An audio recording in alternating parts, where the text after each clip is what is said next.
someone asks me where my mindsets come from, that's an interesting question. It's not an easy one to answer.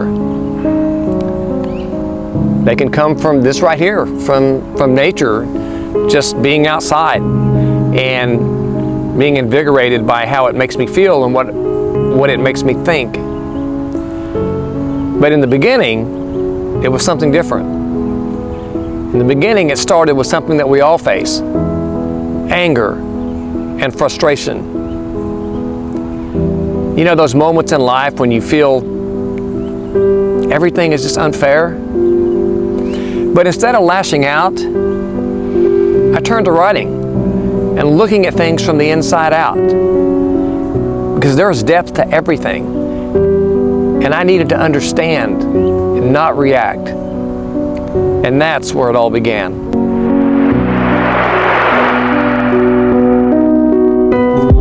I often say that mindset is who we are. It's in our decisions, it's in our choices, it's in everything we create and everything we believe. I feel like this mindset really highlights that. We are the light, not to see, but to be the beacon. And we are loved, not because we love, but because we are a part of what creates it. We are also darkness, not because we are evil, but because we are an example of what occurs when the light is shunned. We are also hate, not because we are void of love, but because we are inherently affected by the absence of it. We are peace, not because we seek peace, because we transform into it through acts of forgiveness. And that is who we are. That is mindset.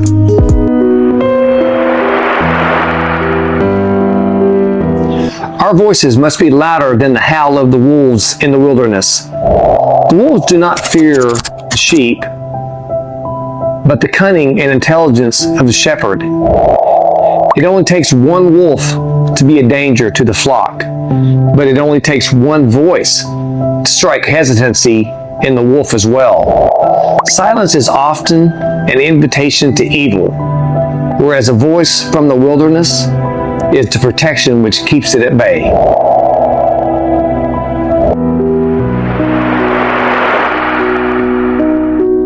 When the odds are stacked against you, win anyway. When your heart is torn out, pick up a needle and thread. When you've been wronged, allow being right to be your peace. When alone, get to know yourself. When you're down and out, build up and move in. When everything is out of control, control yourself. And when all else fails, make failure the burden which must carry all of your successes.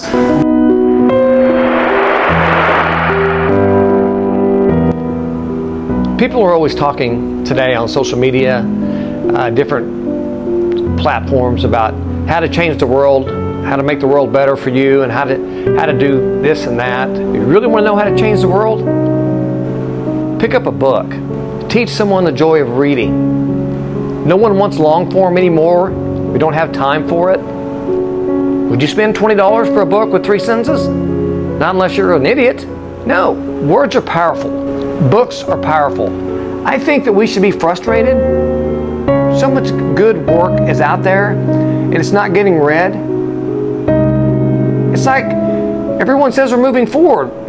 No, we're moving back towards the dark ages. We're taking away their opportunity to use their imagination and to build things in their minds.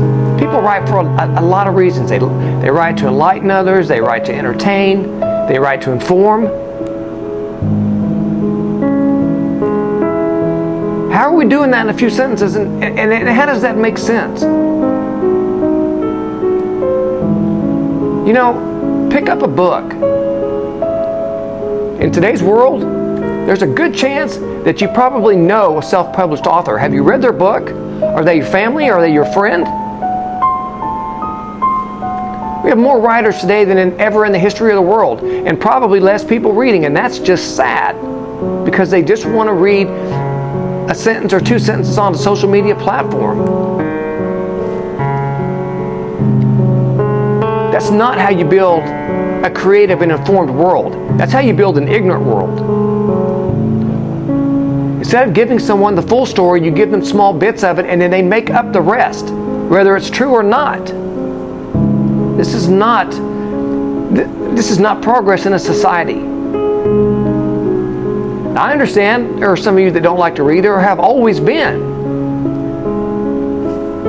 That's never going to change.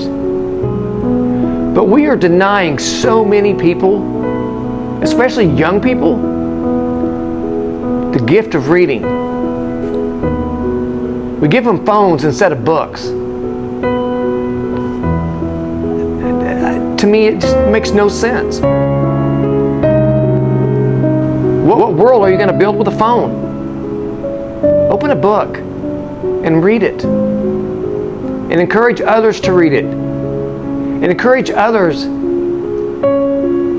to use their talents and use their gifts to write and entertain and inform. Not on social media, but everywhere. And teach everywhere that it's okay to take a book. You don't need to take a phone. You don't need to take a tablet. Pick up a book. Feel the pages. Okay? Think about what was going through the author's mind when he or she wrote that book. Become intimate with that book. Learn the story. Learn what's behind it. Let me end with this. Describe your life to me in one sentence. Okay, I'll give you 2 sentences. Describe your entire life to me in 2 sentences. You can't do it. There's a reason for that. Because sometimes in life, no, every time in life, life is long form. Let's learn to get back to reading and to the power of the imagination that we instill in others when we encourage them to read. Thank you.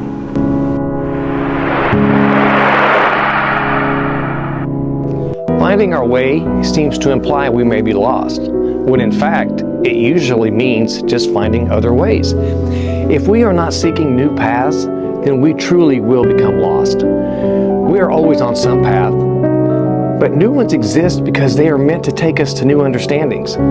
Seeking anything new is not an indication we are off course, but proof we are enlightened enough to know that it often takes many paths and directions to reach the destinations where we belong.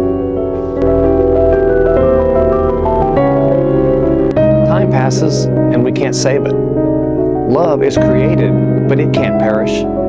Strength is built, but it will weaken. Experiences will happen, and they cannot be altered. And knowledge is gained, but it can be lost. And of all of these undeniable truths and harsh realities which cannot be changed, there will always be the one constant that we have the capability to change. We are the exception to the natural rules. There will never come a time we cannot change who we have been into who we wish to become. There is nothing more endearing than watching another choose humility. There's nothing more gracious than being happy for someone who wins. There's nothing more inspiring than experiencing someone do what is right. There is nothing more valuable than making a sacrifice when there is no personal gain. There's nothing more rewarding than teaching someone they matter. There's nothing more encouraging than believing in someone when no one else does. Sometimes, nothing more is everything. There is always something in every action. Let those actions be nothing less than the most you can offer. It's easy to buy a lie because the truth is a much harder sell. It's easier to make another mistake than to make amends. It's more fun to dance with the devil than kneel before the Lord. It's safer to fall than rise, and it's acceptable to be accused but not vindicated. This is why we live on a bedrock of weakness. Solid ground is hard and uncompromising. This is why we choose it to build lasting structures. If your world is falling apart, perhaps it's time you find a better place to stand.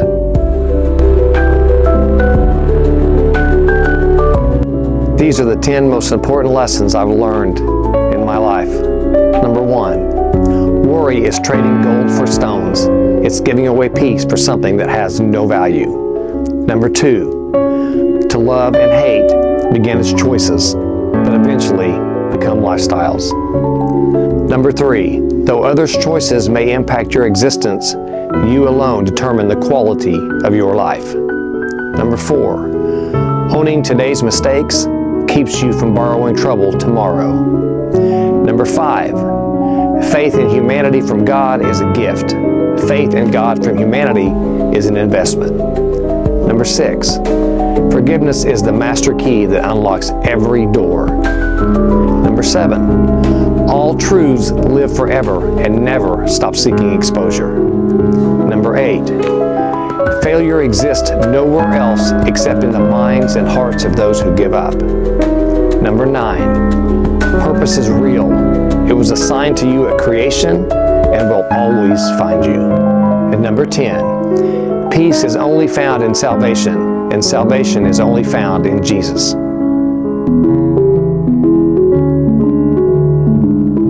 A kindness for an evil man is still a kindness. A merciful act for a cruel man is still an act of mercy. Forgiveness of those who do not ask is still forgiveness. Charity, when you can afford to give, is still sacrifice. Loyalty to those who have none is still integrity. Effort in pursuit of the seemingly impossible is still progressing.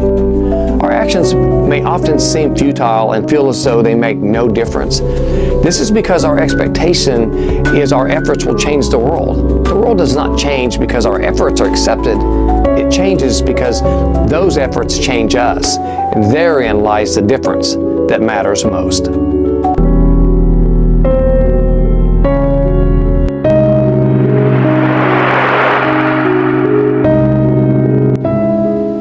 Hey everyone, I'm CEO Harmon, and some of you may know me from my videos, and then of course I write mindsets, which I thought I would talk a little bit about today.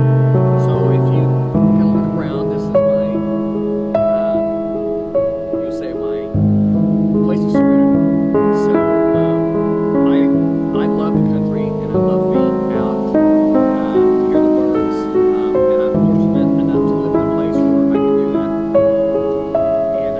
And so I thought I would talk a little bit about the mindsets and inspirations or where they come from. And this is actually a perfect time because it's very stormy, and you can hear some thunder in the background.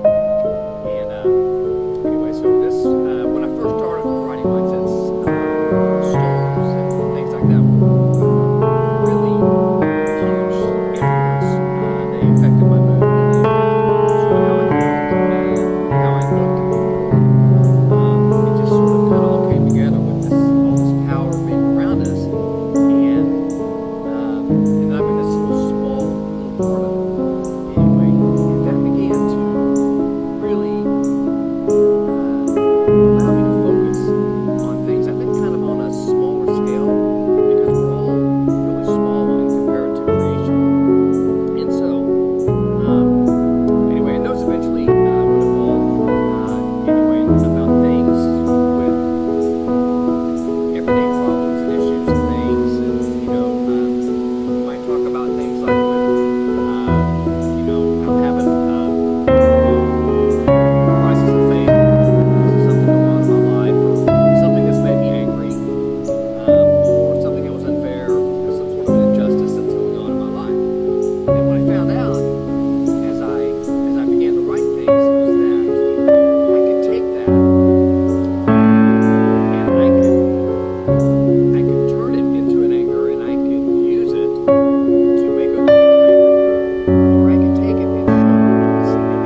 help all of us become a little bit happier. I appreciate you taking the time to watch this video anyway, and I look forward to the next one. And I'm really looking forward to getting to know you out there. So thanks again for watching.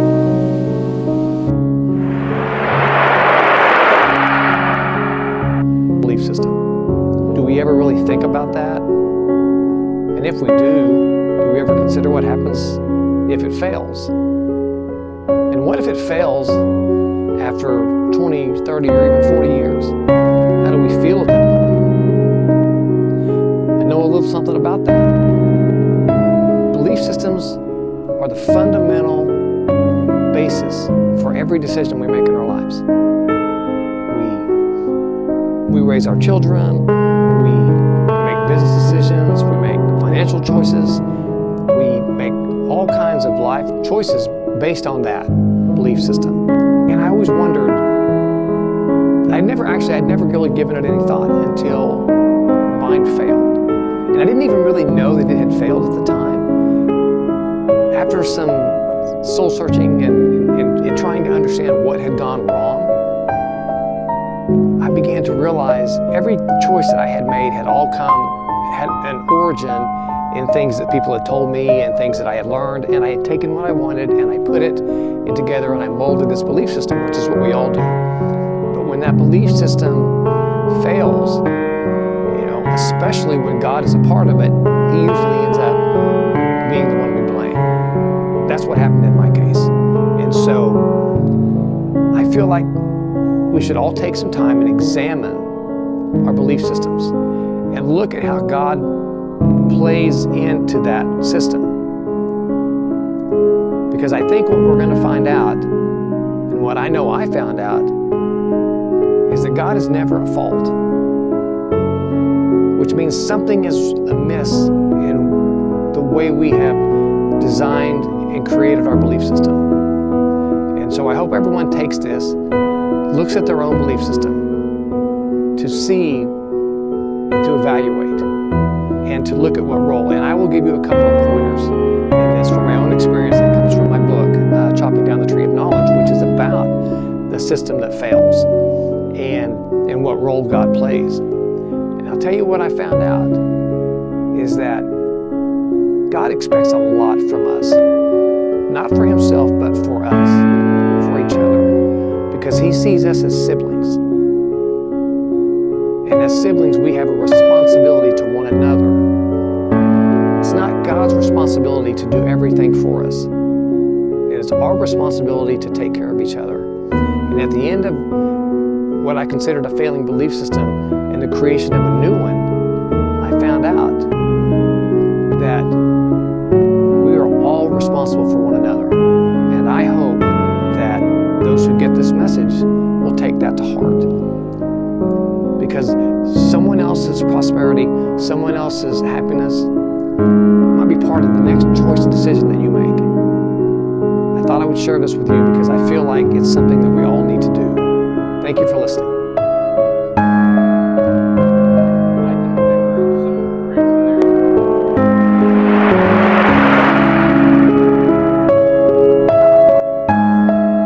I don't want to teach you how to win, but how to lose with grace. I don't want to teach you to be stronger than others, but instead be humble and kind to those weaker. I don't want to teach you how to build fortunes, but how to spend what little you have on those who have even less. I don't want to teach you to stand with others, but instead stand up for others. I don't want to teach you to rise in stature, but to rise in character. I don't want to teach you to build success, but teach you to recognize it in the small things. And most of all, I want to be a student in a world where I learned how to teach all of these from watching everyone else.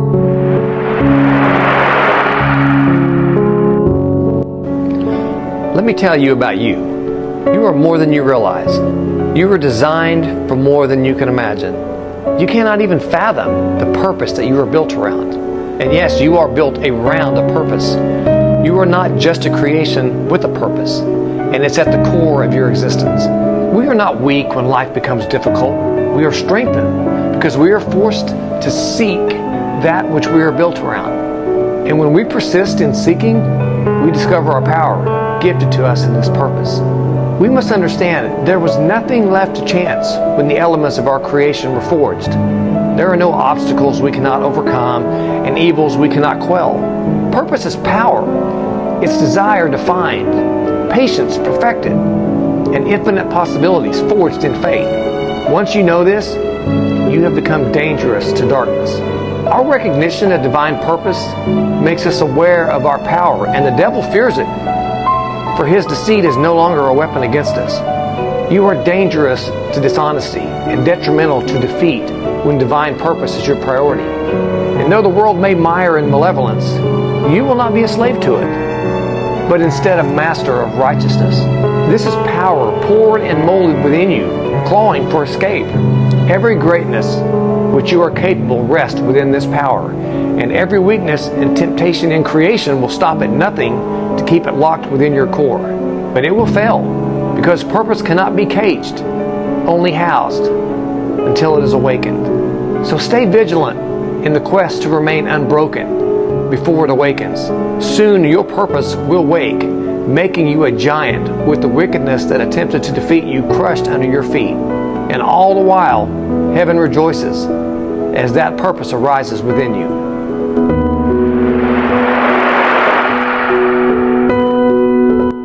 Welcome in, everyone. Today I'm here with C.L. Harmon.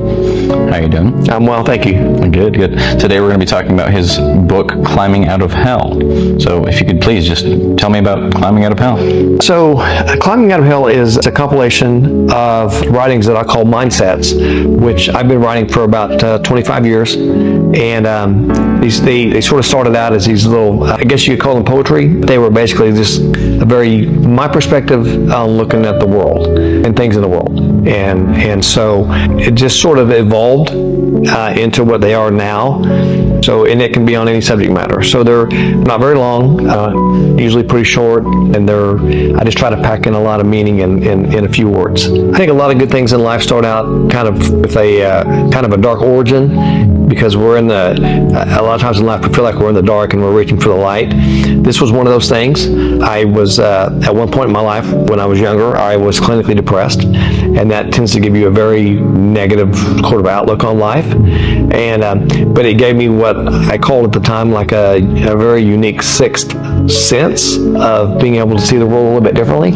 And so I just started writing that, and as that depression lifted and I came out of that, I started seeing, as I started drifting through life, I started seeing things in a much more positive light. And so I began to look at those and just began to write about life in these very short little, I guess, quips, if you will. People seemed to like them. So I started every place I've ever worked as a journalist and started, they ran them. And I started getting a lot of feedback and response, people liking them. And so they just grew from there. And I couldn't even tell you how many I've written over the years. I mean, I've published them. This is the second book, Mindsets. And, they're on my website, clharmon.com. I've had them all over social media for the last several years. So I've been able to really formulate a lot of positive messages, I feel like, in the world, and it seems like there's a lot of response to that. I feel like a lot of times the world seems like a dark and cold place, and these things seem to be a little bit of light. They seem to be a little bit of light within that dark world. And so I have followers or readers, if you will, from all over the world. People that will in some way find them and read them, and that's it. And so that's where mindsets are, and they're really sort of hard to explain. I think the best definition is for your people to read them themselves. Yes. And so I encourage people to go to clharmon.com and read, and just sort of find out, an internet search, and under my name, and several should pop up, or maybe take you to my blog, that sort of thing. Okay. Would you say that these are more up to a self-interpretation in the form of being able to relate it in their own ways, but still having this overarching message? I think it's just looking at everything in life and trying to find a positive aspect to it. Okay. I think it's more about how it's written and how it's arranged. I think that most messages are pretty universal. It might be, be kind to someone, or forgiveness, or it might be, like happiness or something. I think those are all pretty universal concepts that we all understand and agree with, or that we all, at least understand. But I just sort of take them and put them in a different light, just put a different spin on them. And I think that, being able to do that in a constructive and creative way appeals to people. I think is how I would explain that. So these covers, I'm trying to figure out how to bring this up after that. So tell me about the cover art and whatnot. It seems very stylized and designed. What's style about? You can hold it up. So this is, and I'll give a shout out to my graphic designer. His name is Nathan Johns. The guy is really talented. He's very, very good at being able to take just a oral description of what I want and turn it into exactly what I want. Okay. So Nathan, when I told Nathan what I wanted, I had this vision, and on the book. So I'm going to start. So this is the cover, front cover, but I want to start with the back. So basically, what I wanted to convey is that all of us in life end up, as you could say, our own personal hells. Okay, we end up in these really dark places in life, these really miserable places where we feel like, we can't get out. It might be depression, it might be grief, it might be, just utter chaos in your life. But something that we all, if we live long enough, we've all experienced it, right? Yeah. And so mindsets are positive. They're sending an uplifting message that, in a constructive and unique way. So the concept of this book was that this is a hellscape. So this is like you're in hell, but there's a way out. Okay, there's a way out. There's always a way out of our personal hells. Okay, but how do we get there? Right? How do you find your way out? And so as the book kind of moves over to the front cover, you start to see this sort of a more peaceful, serene setting, and you can kind of see some green. And up at the top here, you have these steps, and at the top here, you can see this. You can see blue sky. Anyway, but which is probably very difficult on the camera to see, but I can throw up some graphics. Okay, yeah. So if you look here, there's things like choices and happiness and knowledge and wisdom and things, and acceptance being a big one. There's these things in life anyway, and they're all on each steps. And as in each time that we learn and we start to do these things, we're taking a step out. Mm-hmm. Anyway, so that's what the book signifies, and I feel like that it's like the book is full of positivity and helps people sort of find. It's like the book is full of positivity and helps people sort of find their way out. And I want to point out that it could be on any subject matter. I mean, it could be I feel I'll get a message, I'll get a feeling, I'll get something, and then there'll just be like a hook that comes to me, and then I write around that and with a message. And so, but instead of me trying to explain what they are, it's just, I think once you read one, I think that is sort of a definition for all of them. Okay. So that's I think at that point you're like, oh, I see what we're talking about, because it's very hard to convey, for me to describe them, in a complete way. It's just easier when you read. It just makes more sense. Absolutely. Okay, so I think you said earlier, but could you reiterate where people can find these? Yes. So this book is available on Amazon. And it's the easiest way to get it. It's available in other ways too. I think if you just search the title or search, my name, you'll find other ways or avenues to be able to purchase the book. But I do want to reiterate that I write new mindsets all of the time. So this book has ones from in it that I've written in the last 2 to 3 years, but new ones are available on my website. And I don't. It's not like I charge to go to the website.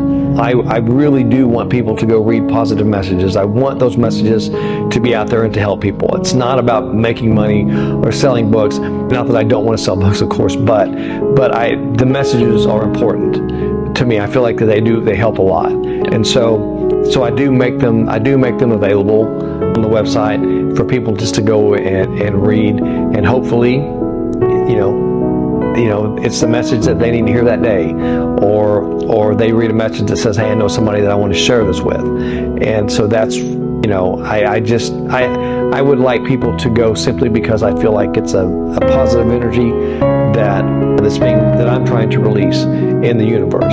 Help people. I don't do negative things.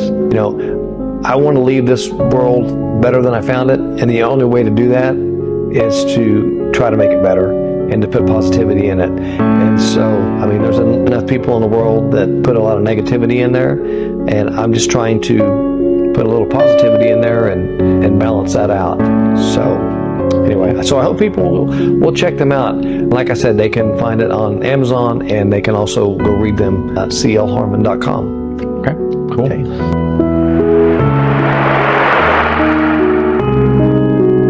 Mindset is everything. It truly is. But what is a mindset? It's perspective, attitude, and most importantly, it's an aspect of our belief systems. I began writing mindsets 25 years ago.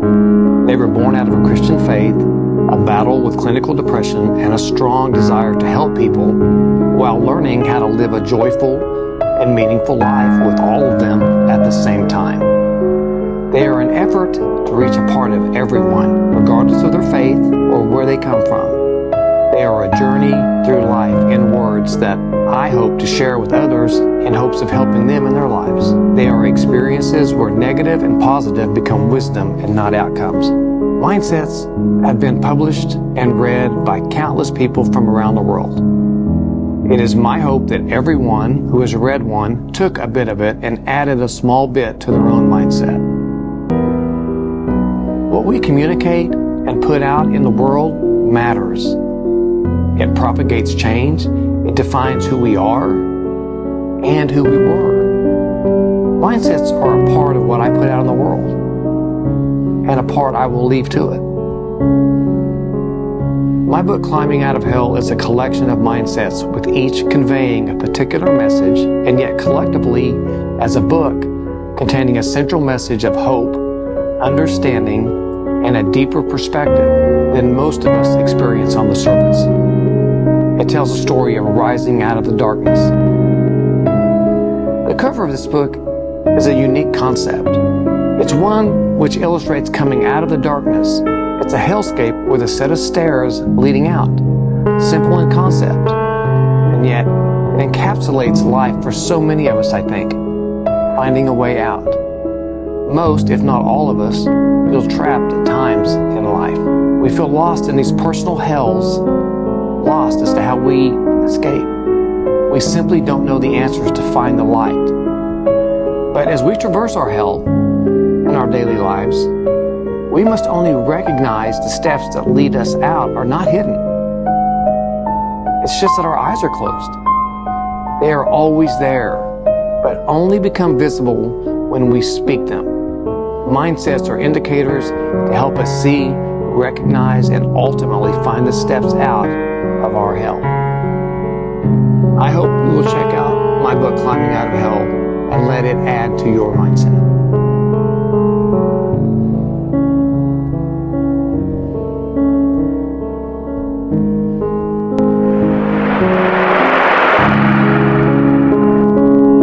Life is uncertain, it seems, a wilderness full of risk to be traversed. But risks are stepping stones leading to fate once we start taking them.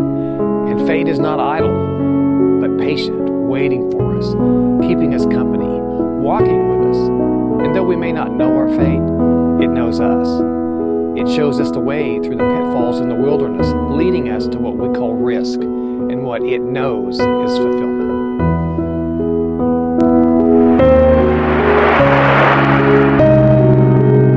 Nothing we earn, achieve, or acquire will honor us after we pass.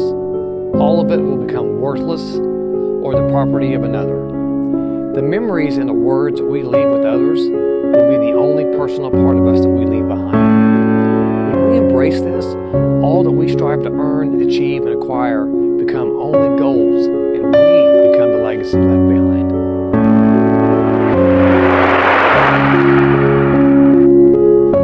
We tend to measure life in hours and years. This implies an urgency to accomplish and succeed before it runs out. How different, of course, our lives might be if we measured life in distance. This implies that the only limit is the one we create. If we choose, there are no directions to explore with accomplishments we care to seek.